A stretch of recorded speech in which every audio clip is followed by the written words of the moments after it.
E o operário de manhã pela avenida partiu pra vida tão sofrida. Meu operário de manhã pela avenida partiu pra vida E depois deles dois veio você, viemos nós. Como você vê, cantando na mesma voz. Nossa saudação aos internautas e ouvintes da Rádio Com 104.5. Nós estamos iniciando mais uma edição do programa Histórias dos Trabalhadores. Nosso convidado de hoje é o Rodemar Ávila da Veiga, né, que é o nosso convidado para a entrevista de hoje, já está aqui conosco. Seja bem-vindo, Rodemar, aqui à Rádio Com e ao programa Histórias dos Trabalhadores. Obrigado, Lair. Obrigado em ser lembrado para contar, para falar de algumas coisas importantes do passado e de agora. Sim. Rodemar, aonde que tu nasceu e em que ano que aconteceu? Eu nasci em Pinheiro Machado, em 1944. Sim. Foi o lugar que eu nasci. Na cidade mesmo ou na campanha? Não, eu nasci na campanha, minha mãe era professora e o meu pai era um pequeno agricultor. Sim. E aí, com 9 anos, eu vim para a cidade. O pai comprou uma casa na cidade, mas ficou com suas terras lá fora. E lá ele trabalhou um tempo mais e montou um comércio na cidade, um comércio, assim, tipo um armazém. Sim. E ali nós vivemos... Isso era metade da década de 50, mais ou menos. Por aí. Que a gente veio para a cidade. A minha mãe veio lecionar na cidade, no grupo escolar Hipólito Ribeiro, em Pinheiro Machado, e o meu pai montou esse comércio. E após um ano e pouco, a minha mãe foi convidada para trabalhar na prefeitura. Sim. Na época, o prefeito era o Laudilino Cunha de Moura. E ela foi trabalhar na prefeitura, lá com... Eu não lembro bem o que ela trabalhava, mas ela professora, tinha um cargo de tipo CC. Sim. Mas assim, tu disse ela era professora quando vocês moravam para fora. E ela não era funcionária da prefeitura? Era funcionária da prefeitura. Sim. Ela trabalhava para fora em colégios rurais, assim. Sim. Ela lecionava no colégio rural. A gente morava, tipo, 4 anos num lugar, mudava para outro lugar. E assim ela passou muitos anos, assim, trabalhando, trocando de lugar e lecionando. E lecionava do primeiro ano até, naquele tempo, a 5ª série, parece que era. O 5º ano, E hoje em dia, o interior de Pinheiro Machado me parece bastante despovoado. Já era assim naquela época ou agravou isso? Não, Pinheiro Machado era uma cidade que ela não cresceu. Ela era uma cidade cercada por fazendeiros. Ela era uma cidade que a economia da cidade era só fazenda de gado. O que não era fazendeiro era peão de distância, né? Como a gente chama, né? Então, uma cidade que evoluiu muito pouco. Depois veio a fábrica de cimento, anos depois, e aí deu um pouco de trabalho para o pessoal, né? Que depois também a fábrica de cimento ficou para Candiota, né? Porque foi... emancipado. Virou município, né? Mas Pinheiro Machado sempre foi muito fazendeiro. À volta, nós temos uma praça muito bonita lá, e à volta da praça era só a turma dos ricos, dos fazendeiros, abastados. E a gente teve muita dificuldade, eu lá, quando vim para a cidade, depois fui crescendo, tipo 16 anos, dificuldade porque quem era pobre não tinha valor nenhum em Pinheiro Machado. Inclusive, quando eu fiz 17 anos, o meu pai, eu quis me associar no clube comercial, que era dos ricos. E aí eu fui negado. Eu fui negado porque o presidente do clube disse que eu não tinha sobrenome para ser, tu vê como é que era. Sim. Não tinha sobrenome para pertencer àquela sociedade. Sim. Mas aí eu fui para a briga com eles lá e coloquei amigos meus na diretoria e entrei para o clube comercial. Eu já era um daqueles meio... Encrenqueiro. Rebelde. Era. Rebelde. E eles me chamavam lá de terrorista. Ah, já tinha isso naquele tempo. Já tinha isso naquele tempo. 1960, porque eu usava a camisa do Bob Marley e camiseta do Che Guevara. Sim. Naquela Sim, época. Mas isso já era mais depois, um pouco. Porque, sim, não, mas já depois também, um pouco. 17, 18 anos já. Che Guevara foi. 59 foi a Revolução, né? A Revolução Cubana. Aí, nesse meio tempo, eu tive que me alistar para o Exército. Sim. Mas, Rolemar, só para não deixar passar, hoje em dia que estamos fazendo uma entrevista, já que falou o Che Guevara, Raul Castro está fazendo 90 anos hoje. 90 anos. Ah, que maravilha, hein, Tchê? O irmão do Fidel Castro. Mas, Rudemar, antes de nós chegar aí, tu lembra qual foi o primeiro trabalho, né, que naquele período se começava a trabalhar em criança? A primeira atividade que tu teve, que tu possa assim, classificar como trabalho? A minha primeira atividade, ela foi trabalhar com meu pai no armazém. Sim. Eu ajudava o meu pai no armazém. A minha mãe lecionava, ou trabalhava na prefeitura depois, e eu fui trabalhar com meu pai no armazém.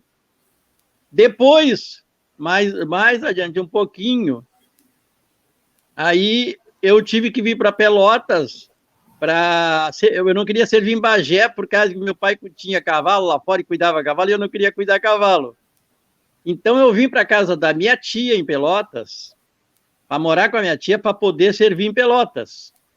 Que era infantaria e lá era cavalaria. Bagé. Cavalaria, Sim. O que aconteceu? Quando eu vim para Pelotas, não sei se eu posso continuar esse assunto um pouco para... Claro. Eu vim morar com meu tio, com a minha tia, que era casada, com a minha tia e com meu tio. Ela era minha tia, irmã da minha mãe, e ele era casado com a minha tia. E nesse meio tempo que eu vim, eu tinha uns 17 anos, o meu tio pertencia a um grupo político, que era o Grupo dos 11, em Pelotas. Bom, eu vim para morar com ele saía para se encontrar com esses grupos, já estavam formando esses grupos, já eu com 17 anos, grupo do Brizola na época, né? E o meu tio saía para as reuniões, mas não me levava porque eu era menor ainda, né? Não me levava, e eu meio interessado naquilo, né? Naquela reunião dele eu queria ir, ele disse, não posso te levar ainda, tu é menor. Nesse meio tempo, a minha lista aí fui para o Exército. Vamos, porque o grupo talvez muitos dos nossos ouvintes, internautas, não saibam o que é o Grupo dos 11, né? Era organizações que não eram partidos políticos, né?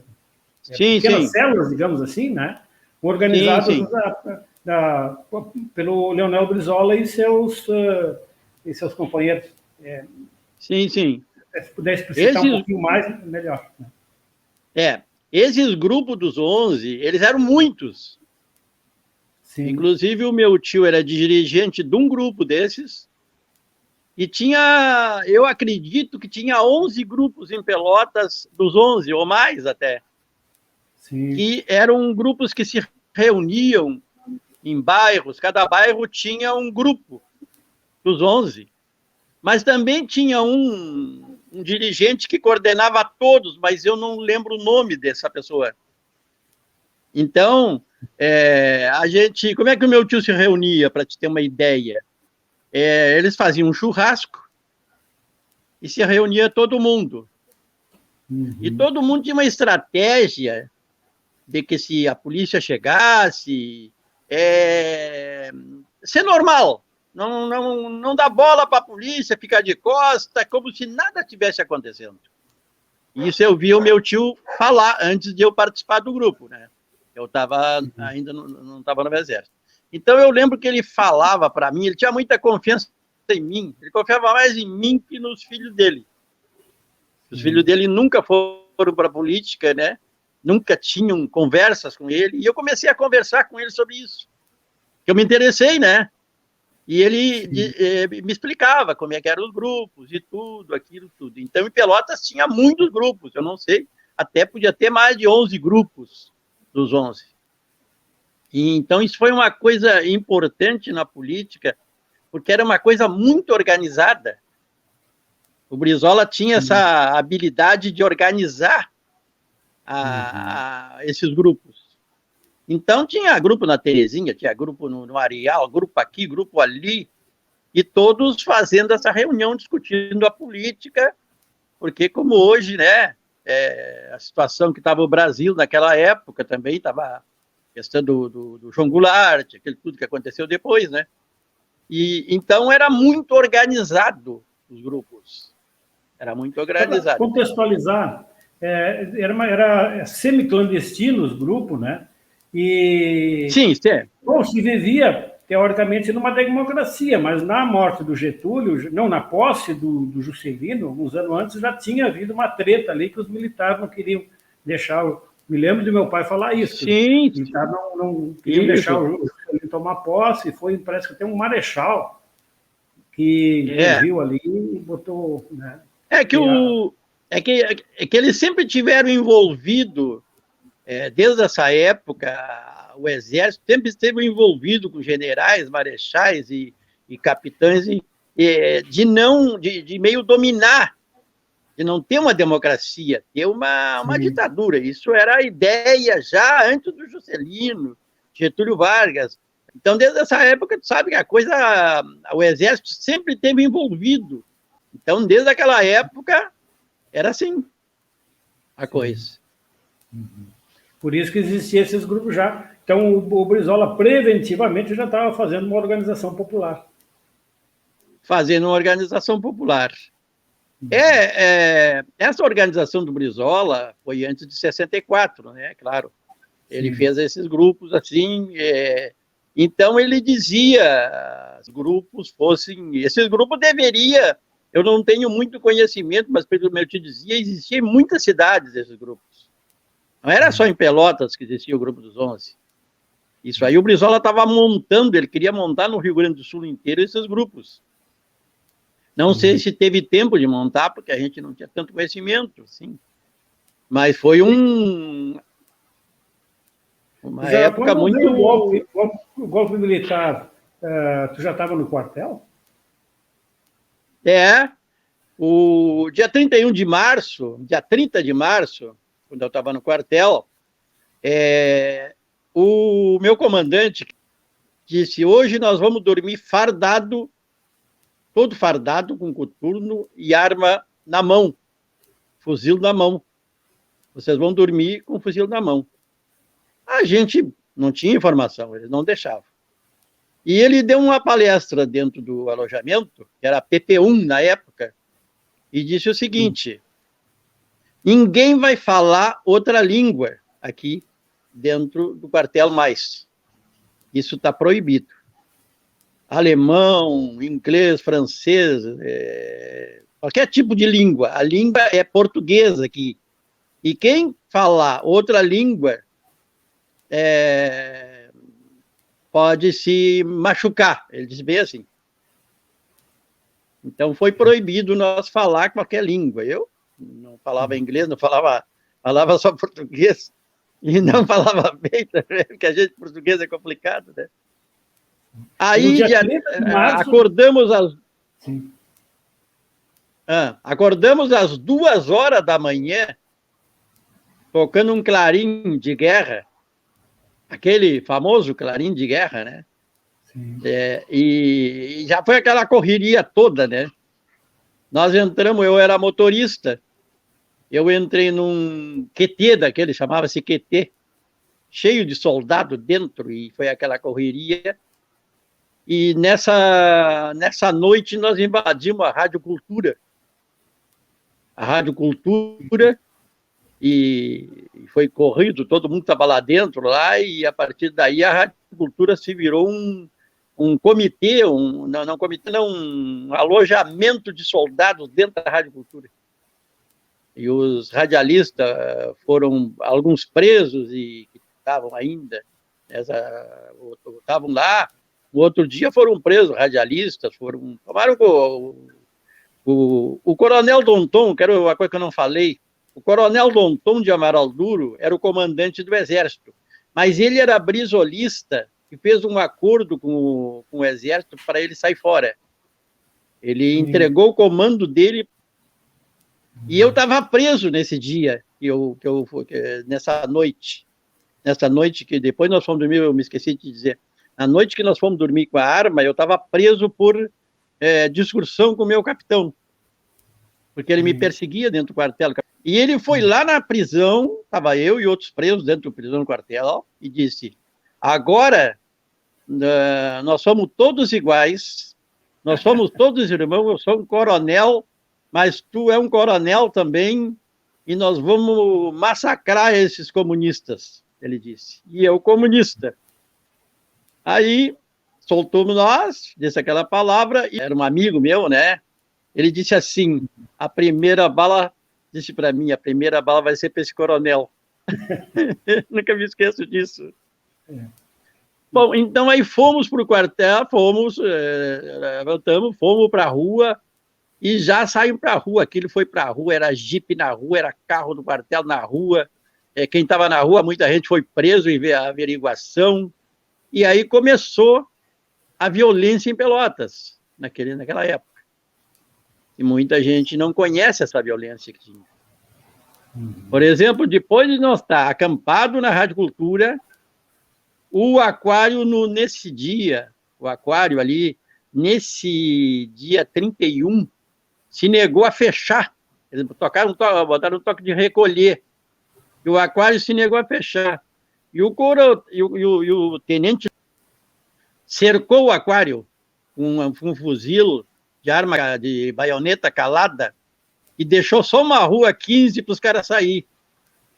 E aí nós seguimos direto o Aquário com aquela de baioneta calada em passos assim, em marcha, né? Sim. E aí foi aquela correria no Aquário, desceu gente por aquela 15 abaixo, que foi uma loucura. A ordem era atira primeiro e pergunta depois.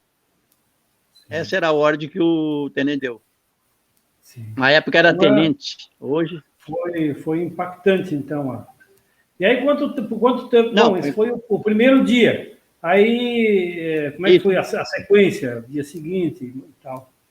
Bom, a sequência disso foi patrulhamento na cidade. Toque de recolher. 10 horas, todo mundo para casa. 9 horas, 10 horas, parece que era. Todo mundo para casa. E eu, como era motorista, fazia esse patrulhamento. Soldados que estavam comigo agrediam pessoas, às vezes, e eu não agredia porque eu era motorista e até porque o meu pensamento era outro. Sim. Meu pensamento não é esse pensamento deles. Desde guri, a minha mãe sempre me dizia, tu anda sempre nesses grupos de esquerda aí, quando eu era guri, 16 anos. E o meu pensamento era outro, acompanhando Che Guevara e essas coisas, então o meu pensamento era outro. Aí ele não saía para as ruas da cidade patrulhar e os soldados se aproveitavam, porque tinham poder de fazer isso, como tem hoje o Bolsonaro está dando esse poder de agredir as pessoas. Então não podia, os caras davam bofetada nas pessoas, davam socos e corriam as pessoas para casa e ameaçavam. E esse patrulhamento começou e aí foi era todos os dias. Eu participei da prisão do Dr. Vicente Real, nós fomos buscar ele na casa dele, e o doutor Vicente Real disse o seguinte, me espere um pouquinho que eu vou pegar minha roupa, não tem problema, eu não vou reagir nem vou fugir. Ele é um cara muito calmo, o doutor Vicente Real. Participei da prisão do Getúlio Dias, que também fui eu com um tenente lá. O doutor Vicente Real era médico comunista, e o Getúlio Dias era vereador na época? Sim, comunista. Sim. O Getúlio Dias, eu não me lembro, eu acho que ele era, eu não sei se não PTB, era, tinha talvez. sido deputado até, eu acho. Tinha sido deputado. Então, eles ficaram presos na enfermaria. Ele, o Getúlio Dias, eram uns 4 que tinha ali, o doutor Vicente Real, Getúlio Dias, tinha outros que eu não me lembro o nome agora, que eram políticos da época. E eles ficaram presos na enfermaria, e eu fiquei de guarda deles, uma vez lá, e levava eles para o sol, eles tinham horas de sol, e depois voltavam para a enfermaria, ficavam lá conversando, e tinha um espião gravando as conversas deles, ou escutando as conversas, porque naquele tempo acho que nem gravadores esse tinha. Eu sei que tinha um espião lá, nós era guarda, e tinha um cara lá dentro que não era guarda, que ficava escutando o que eles conversavam. Eles ficaram um tempo, ficaram lá presos, que estavam presos, aí resolveram mandar um grupo para Santa Vitória do Palmar e Chuí, onde eu fui escolhido para ir. Era um grupo grande, fomos de navio. 200 homens fomos para Santa Vitória do Palmar e eles ficaram presos lá, e Chuí. Aí embarcamos no navio no porto, a minha mãe não foi informada, nem meu pai, onde é que eu estava, era proibido informar para onde que o soldado estava. Nós pegamos o navio de noite, chegamos em Santa Vitória de manhã, o navio encalhou até na metade do caminho, e foi uma viagem terrível, né? Com aquele navio. Chegamos em Santa Vitória. Pela Lagoa Mirim. Sim. Pela Lagoa Mirim.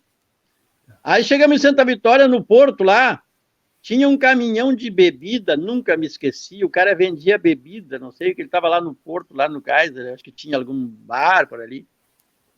Os soldados invadiram o caminhão e roubaram as bebidas todas do cara, e o comandante que estava com nós não fez nada, deixou os caras invadir o caminhão e roubar tudo do caminhão.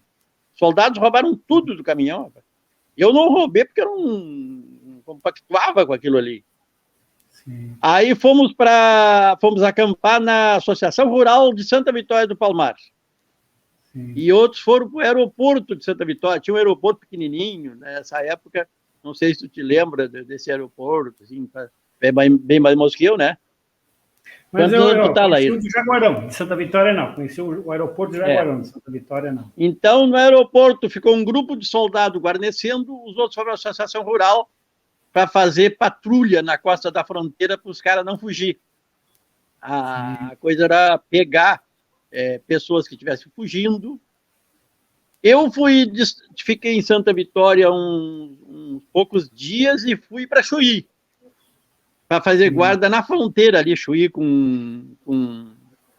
Esqueci o nome da cidade de Uruguai. Chuí também? Chuí também, né? Ali eu fiquei numa cabine de... Isso, eu fiquei numa cabine de vidro, eu e outro colega meu.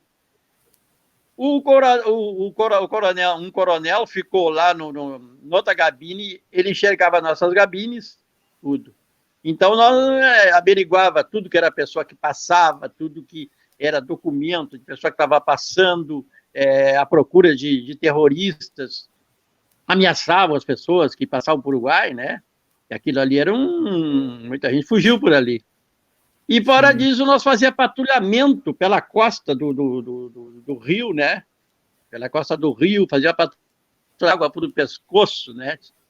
Passava 5 dias sem tomar banho, às vezes, que não tinha, com a roupa suja. Era um caos. Patrulhamos também lá a Barra do Chuí, onde é uma praia hoje, lá ficamos lá patrulhando. E então foi uma coisa horrível ali. E aí, uma vez, eu estava na patrulha, né? Era meia-noite, mais ou menos, eu estava na cabine da patrulha e encostou um cara com um caminhão. Nunca me esqueci dessa aí. Sim. E o caminhoneiro disse para mim assim, pai, eu queria passar essa carga aqui, era lá perto de um armazém que tinha, a entrada principal de Chuí é aqui, aqui na direita, aqui. Sim. E lá embaixo, perto de um armazém que tinha muito forte, um armazém muito forte lá era um tipo de tinham separações ali por é que se chama isso? Alguma coisa que separava ali só para marcação. E aí esse caminhoneiro falou para mim assim, eu preciso passar essa carga de carvão para o Uruguai, será que tu não deixava eu passar aqui? Porque lá está o comando lá. Eu digo, olha, tia, eu não posso te deixar passar, porque se tu passar aqui, fica a marca do caminhão, eu tô ferrado. Não, naquela época ele me ofereceu, tipo assim, ó, 10 mil reais para me passar o caminhão. Eu digo, não dá. Não dá, infelizmente, eu não posso te deixar passar, porque aí eu vou preso. Vai ficar a marca de um caminhão, uma carreta, né? Era uma carreta daquelas, um caminhão com, não lembro como é que era assim. Aí ele disse assim, e quem é o comandante aqui? Eu vou falar com ele. Foi lá, falou com ele e passou a tal carreta. Me disseram os colegas que estavam lá perto do tenente esse, que o tenente recebeu uma grana para deixar passar o caminhão, e que o caminhão não era carvão. Não era carvão. Não sei. Me disseram meus colegas, depois eu perguntei por que o tenente tinha deixado passar, se não podia passar nada. E ele deixou passar. Me disseram que ele recebeu uma grana para passar isso aí. Era um cara muito, muito carrasco, né? Mas por aí eu já vi que a coisa estava assim. Aí nós passamos um monte de tempo lá, me lembro, acho que uns 3 meses eu passei por lá. Depois surgiu uma convocação, eles fizeram reunião, que eles precisavam mandar 20 soldados para São Paulo. 20 ou 30 soldados para São Paulo, eu não me lembro bem a quantia de soldados que iam para São Paulo. E me chamaram se eu queria ir, quer dizer, se eu queria ir, não. Tu vai. Aí, como eu era motorista, eles precisavam de motorista, bastante motorista. E aí eu fui para São Paulo. Nem sei onde é que eu andei, porque o meu serviço lá era guiado por um cara que conhecia São Paulo, então ele me dizia, dobra aqui, segue aqui, vem aqui, vamos prender fulano, vamos prender ciclano, e eu fiquei em São Paulo, acho que mais ou menos uns, também 3 meses, assim, eu acho que eu fiquei 3 meses por aí, em São Paulo, fazendo prisões lá, dirigindo esse Jeep, era um Jeep. Eu não cheguei a conhecer as pessoas, porque ninguém falava nome, era coisa assim, né? Eu dirigindo aquela pessoa, vamos em tal lugar, vamos aqui, vamos ali, tu dobra aqui, dobra ali, porque São Paulo não é coisa para conhecer, tu chegar lá, como eu cheguei assim, guri com 18 anos, saber conhecer São Paulo, que eu nunca tinha ido lá. Aí foi eu e outros que a gente nem se viu, os outros companheiros que foram comigo, eu não enxerguei mais. Sim. Que foram para São Paulo. Se espalhamos lá, eles pegaram eu e eu morava numa casa lá que a gente não via. Mas eu ouvia muitos gritos de pessoas, quando a gente chegava para entregar os presos, né? Eu ouvia muitos gritos de pessoas, mas nunca entrei dentro de algum lugar, né? Eu nem sabia quem os caras estavam prendendo.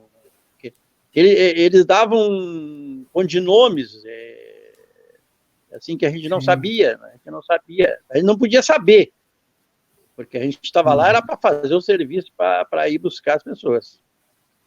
E aí eu fui indo e fui acompanhando aquilo tudo, né, apavorado, né? Isso me rendeu uma coisa que eu tenho até hoje, uma ansiedade.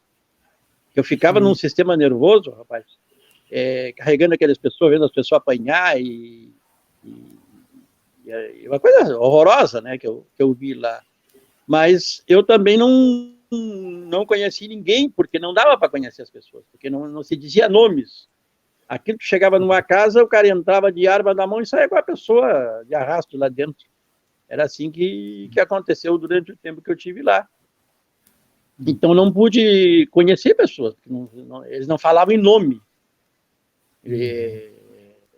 Vamos lá em tal lugar assim, tu dobra aqui, dobra ali, vai para ali, vai para lá. E eu naquele Jeep lá, apavorado.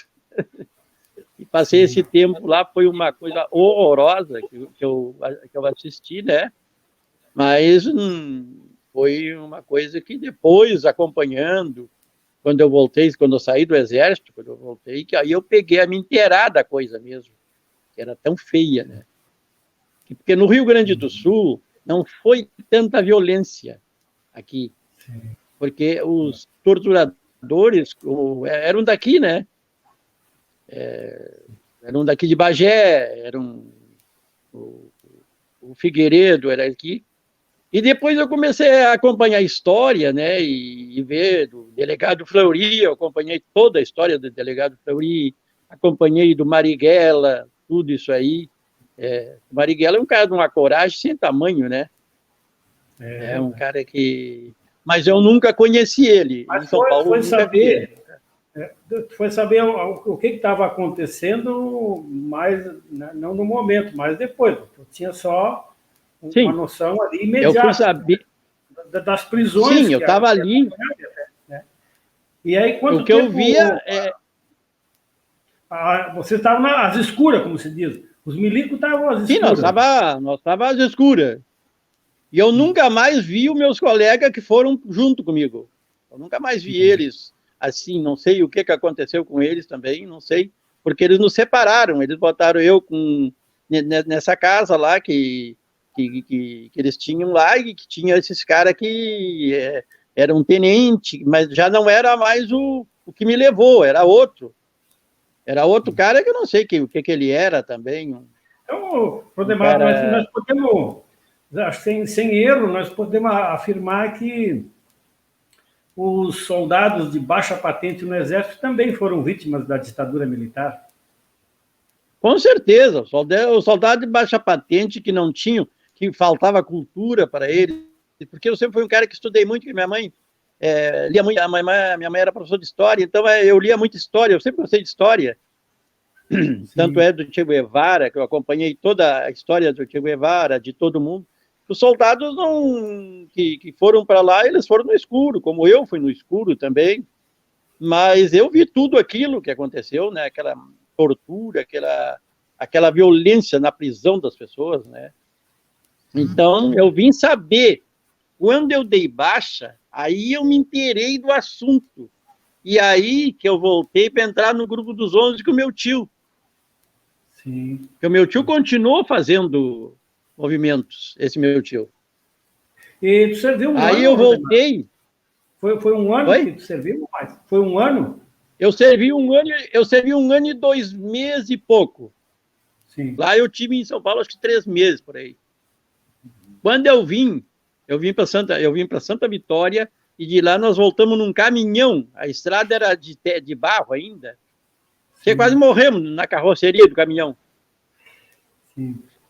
Eu cheguei, dei baixa e vim direto para casa do meu tio. E o meu tio nem sabia onde é que eu andava, ninguém sabia, meu pai, minha mãe, ninguém sabia onde eu andava. Não tinha informação. Eles achavam até que eu tinha morrido até. Sim, bom, foi 3 meses vim para casa do meu tio. Foi 3 meses em São Paulo. E mais 3 meses em Santa Vitória. Foi mais ou menos aqui um tempo maior no quartel aqui. Depois uns 3 meses, acho que foi mais de 3 meses em Santa Vitória, uns 4 meses, eu acho.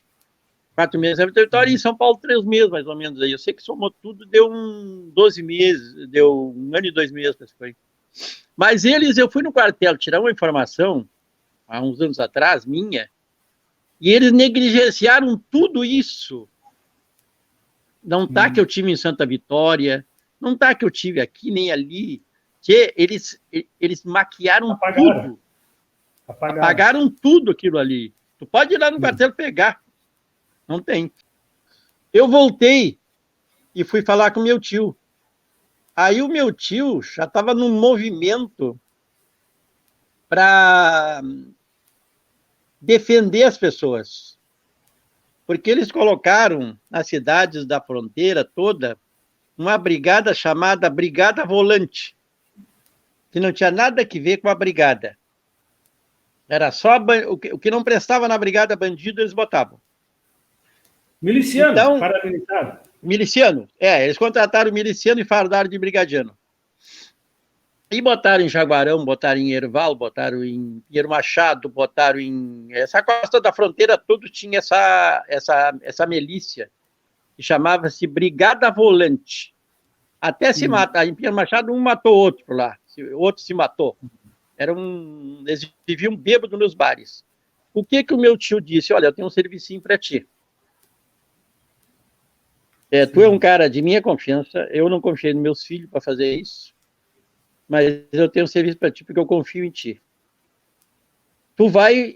Eu vou te arrumar uma pasta de vendedor e tu vai viajar, vai morar em Pinheiro Machado e de lá tu vai te deslocar para esses lugares para dar uma investigada quem eles estão procurando.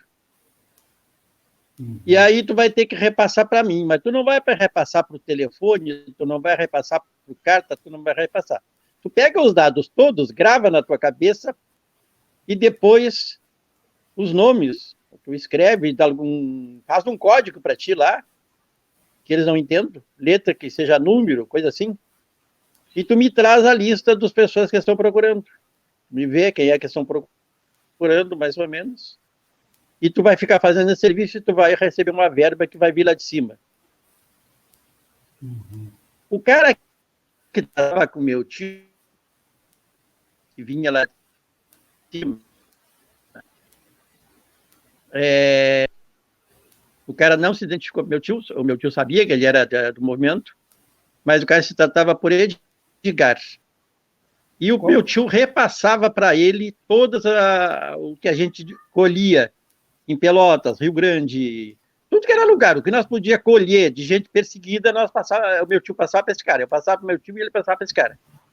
E eu fiquei em Pinheiro Machado mais ou menos 3 anos, durante essa patrulha que teve lá, morando lá e me infiltrando no meio deles, porque eles viviam nos cabaré, então eles iam para os cabaré, beber, se embebedar, e depois de bêbado, eles falavam tudo, né? Sim. E eu arrumei um cargo de comissário de menores em Pinheiro Machado. Sim. Eu vi que faltava um cargo de comissário em Pinheiro Machado, de menores, e eu fui no doutor Nelson Racier, no doutor Quadrado, que era um promotor que mora em Pelotas, hoje o Nelson Racier de São Lourenço, e no delegado Getúlio, que há poucos dias falei com ele. Tem 80 anos, é um delegado, não sei se tu conhece ele. Não. Aí disse para eles que eu estava à disposição, porque o comissário de menores não recebia dinheiro, só quando tu fazia uma diligência. Tu ia a Canguçu, tu ia a Bagé, aí tu ganhava uma verba. Aí eu me ofereci para eles lá e eles viram meu currículo, eu era um cara íntegro, não tinha nada, né?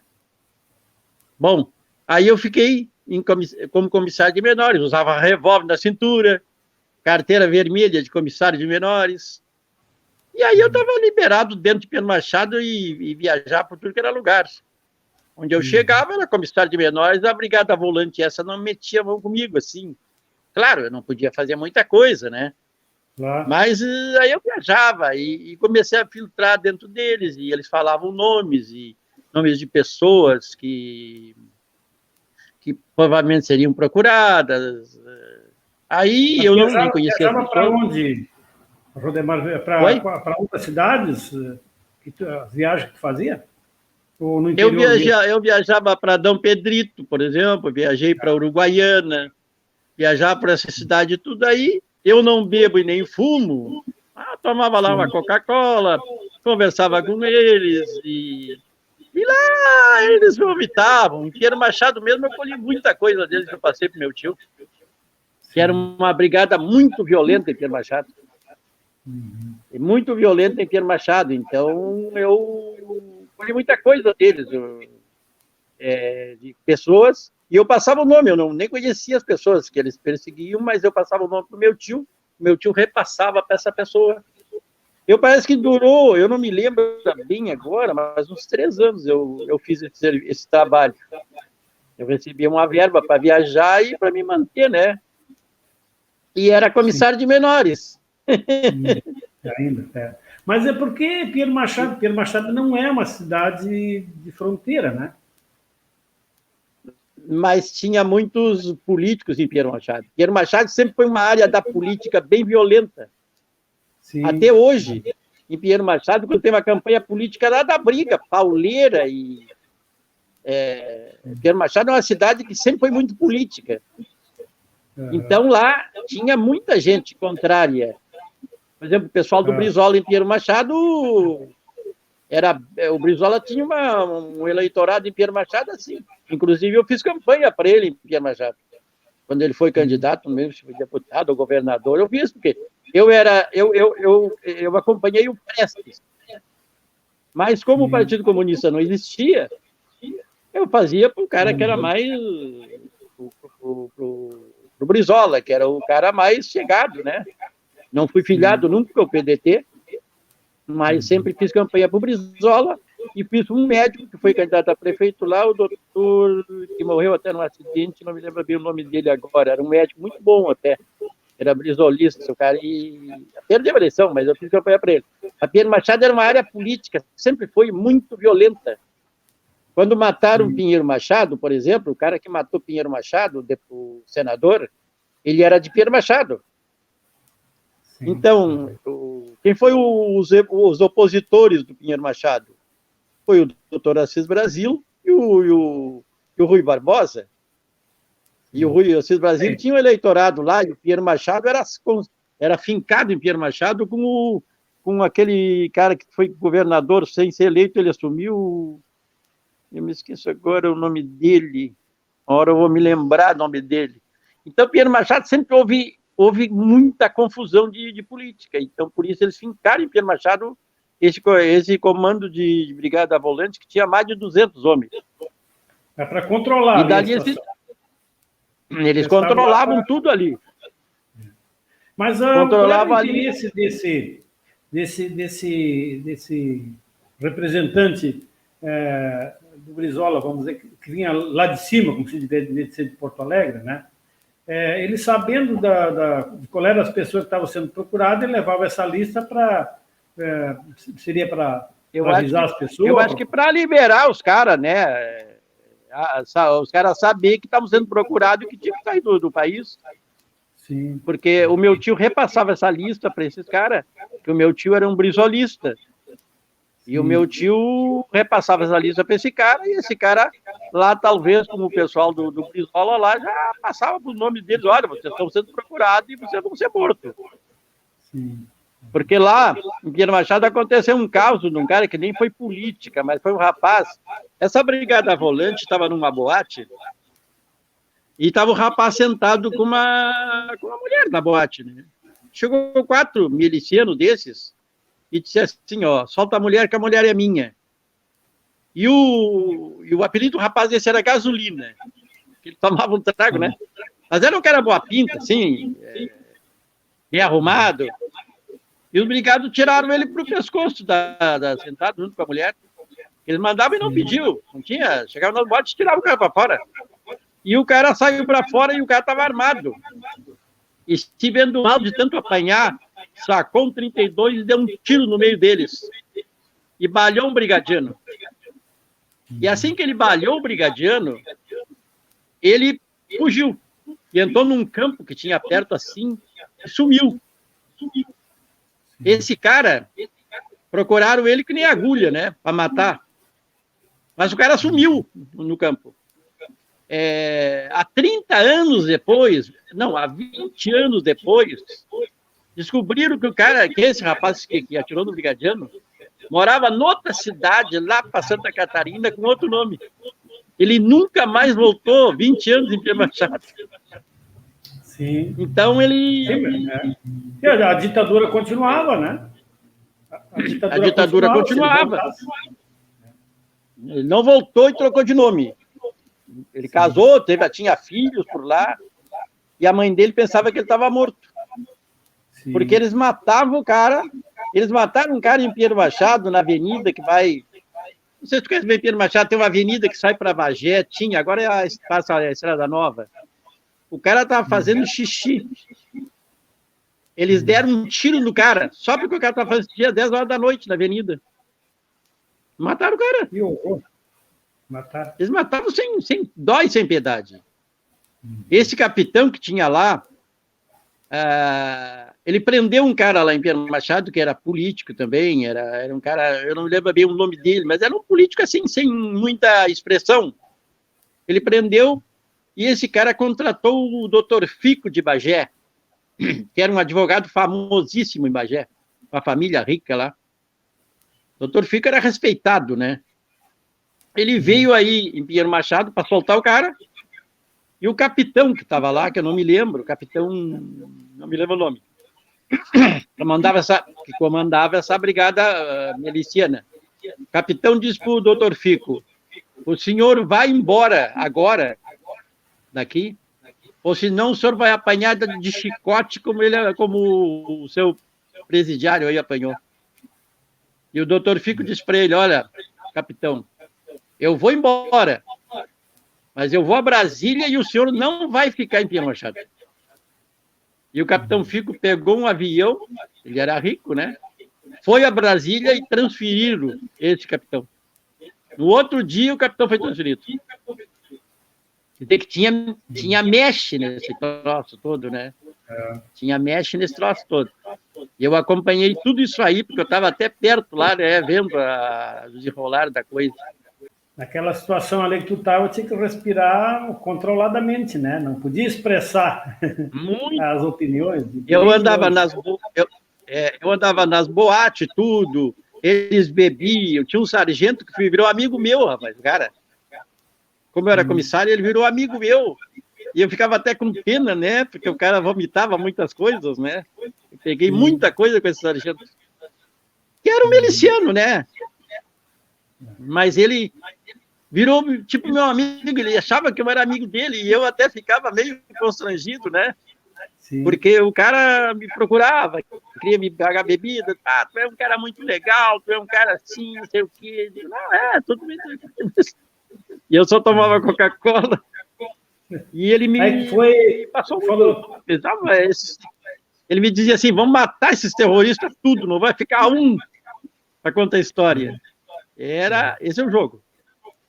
Aí tu ficou nessa, Rudemar, até que foi se extinguindo essa organização. Teve um momento que essa organização, chegou a um certo ponto, eles ficaram uns 3 anos por lá, chegou a um certo ponto que também o povo começou a meio se pronunciar, né? O povo não aguentava mais, direta já. O povo não aguentava mais. Agora, como Pinheiro Machado, Bagé, essas coisas assim, o Médici é de lá, então não foi tão violenta a coisa, mas eles pegaram muita gente, que a gente nem sabe que eles mataram. Uruguaiana, deu muito problema em Uruguaiana, as pessoas queriam fugir, eles matavam. Na verdade, o Exército ele contratou, eu acho que parece que foi 20 mil caras para fazer terrorismo. Para, por exemplo, assim, fazer até 70 e poucos. Até 75, mais ou menos, até acho que quase 80. Eles contratavam caras, eu fiquei sabendo, através do meu tio e de outros, que a gente já está bem, que eles contratavam pessoas normais, da rua, assim, um cara que estivesse meio malvado, assim, e para investigar. Então, eles faziam varreção por vila. Chegavam em Pelotas, eles iam na casa do fulano, eu vim aqui para arrumar o telefone. O cara perguntava, mas o meu telefone não está estragado? Então foi seu vizinho, o senhor mora aqui há muito tempo, o que o senhor faz? Eles pesquisavam para ver se o cara era de esquerda, para prender. Depois vinha um cara e prendia. Eles tinham espião na CE, eles tinham espião nas escolas, eles tinham espião em tudo que era firma, tinha um varredor de rua que era espião. E aí, até que ano foi? Quando é que terminou essa tua função aí? Essa minha função terminou mais ou menos em 74, 74 deu, eu fiquei mais um ano, uns 3 a 4 anos, 78 por aí, a minha função já estava esvaziando já, porque os caras que tinham que fugir já tinham fugido, né, daquelas áreas, eles também foram debandando, eles retiraram, eu não me lembro a data que eles tiraram a brigada volante de lá. Mas foi uns 4 anos que eu fiquei, mais ou menos, eu acho. Acho que foi 4 anos, mais ou menos, que eu fiquei fazendo esse trabalho aí. Eles mataram muita gente, que a gente não sabe. Por toda onde a Brigada Volante, as milicianas andaram, eles mataram muita gente. E muita gente fugiu também, né? Porque alertada por isso aí, a gente conseguiu livrar alguma pessoa. Eu só vou voltar uma partidinha quando eu estava em Santa Vitória, para não me esquecer. Eu estava em Santa Vitória e eles mandaram eu fiscalizar o ônibus. Cada ônibus que passava, tu pegava a documentação da pessoa. E eu fui, e o colega meu sempre entregava alguém, se tivesse alguém suspeito, ele entregava, né? Porque o cara desconhecia a política, né? Eu, como já era doutrinado pelo meu tio, eu passei de um lado e tinha uma guria bem parecida com aquela atriz, a filha da Glória Pires. Uma guria bem parecida com aquela. E a guria estava com a mão nos 2 joelhos, assim, e tremia. E aí eu cheguei do lado dela rápido, e eu fazia rápido, quando eu cheguei do lado dela rápido, e disse assim, me dá o teu documento. A guria esfriou, né? Eu olhei, era a guria procurada. O nome dela, pelas características, ela estava com outro nome. Mas era a guria. Eu olhei para ela e aí eu olhei rapidinho e digo, peguei o documento, boa viagem. Ela fez assim, aquele alívio. Ela passou por Uruguai. Eu não sei quem era. Não sei quem era, porque o documento dela estava falso ali, era um nome que eu nunca tinha visto. Também isso foi um caso que aconteceu lá em Santa Vitória, que eu vi lembrar de te dizer isso. Foi uma vida que eu salvei. Você tinha o nome da pessoa e uma descrição, mais ou menos, dos procurados? Sim, não, eles deram um curso para mim e para outros que fiscalizavam lá, de como a pessoa era, sem cabelo, com cabelo, assim, com barba, sem barba, o homem, as mulheres, e tudo, mais ou menos é de visualizar pelos olhos, é que eles mais visualizaram, até fiquei bom nisso, né, de conhecer pessoas. Sim. E mais ou menos a gente tinha esse conhecimento, né? O Exército dava essas informações para nós e a gente aproveitava isso. Eu aproveitava para fazer o bem. E os outros, um colega meu, em Santa Vitória também aconteceu um caos, que é um soldado lá, foi lá num bar lá e deu uma briga lá. O Exército foi lá e quebrou o bar do cara todo. Desmontou até a casa. Fizeram assim, ó. As pessoas nos bares davam bebida para eles, não cobravam, porque eles faziam o que queriam. Eles tomavam, as pessoas tremiam quando eles chegavam nos bares, nos lugares que chegavam, estava todo mundo com medo, né? Claro. Era uma coisa violenta. No início foi muito duro. Depois, claro, foi acalmando, eles próprios foram se familiarizando com o pessoal, né? Alguns deles, né? Porque outros eram muito mal. As mulheres, as prostitutas tinham que dormir com eles de graça.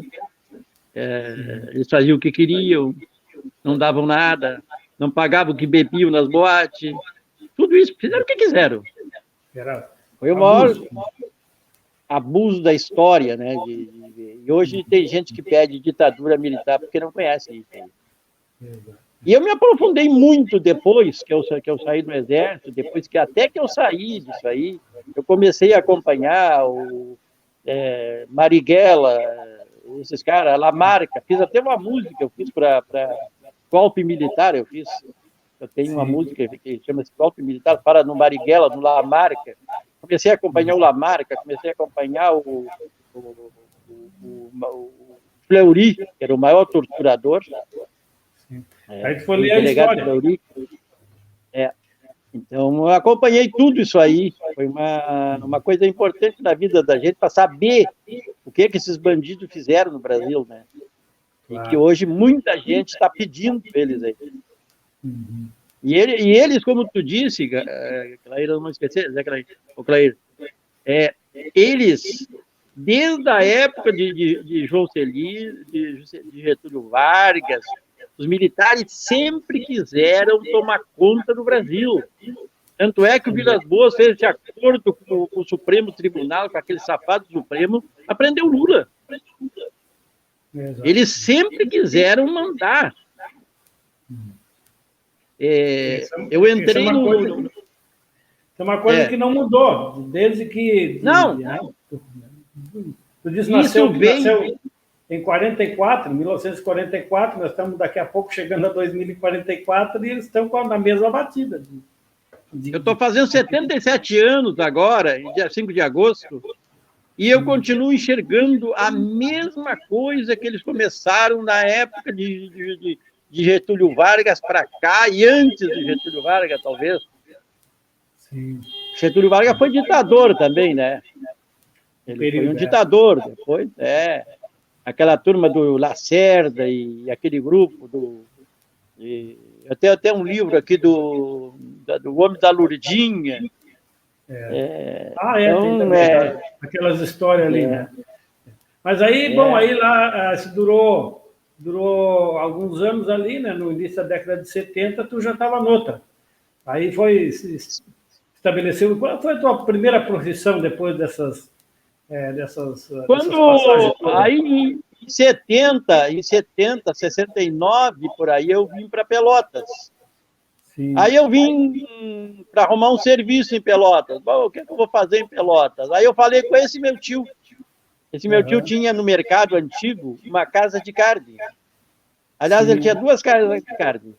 Eu perguntei para ele, tio, eu agora estou parado, vendi o meu carro que eu tinha em Pierre Machado, eu tinha um Aero Willys, Itamaraty novinho, e juntei o dinheiro e digo, eu queria montar um negócio. Bom, ele disse assim, olha, quer montar uma casa de carne? Mas eu não sei trabalhar com carne. Mas eu te ensino aqui, fica trabalhando 2 meses comigo aqui, que eu...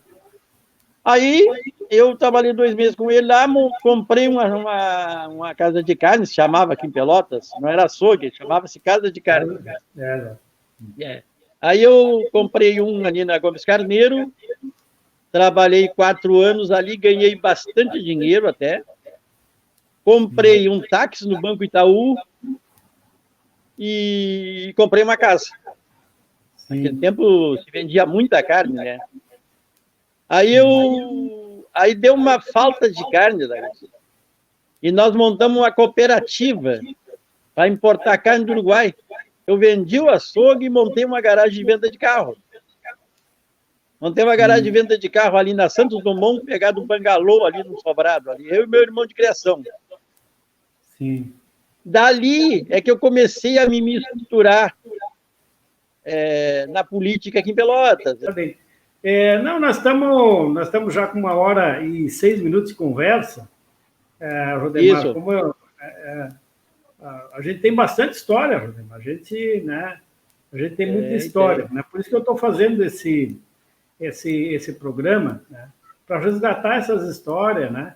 Que são muitas, né? Já tem uma lista de convidados para ir chamando a cada semana né? Eu acho que é muito importante que a gente divulgue essa história, que a gente tenha conhecimento dela. Que aí vai formando, né? Cada um tem uma parte vivenciou uma parte, né? De um jeito, né?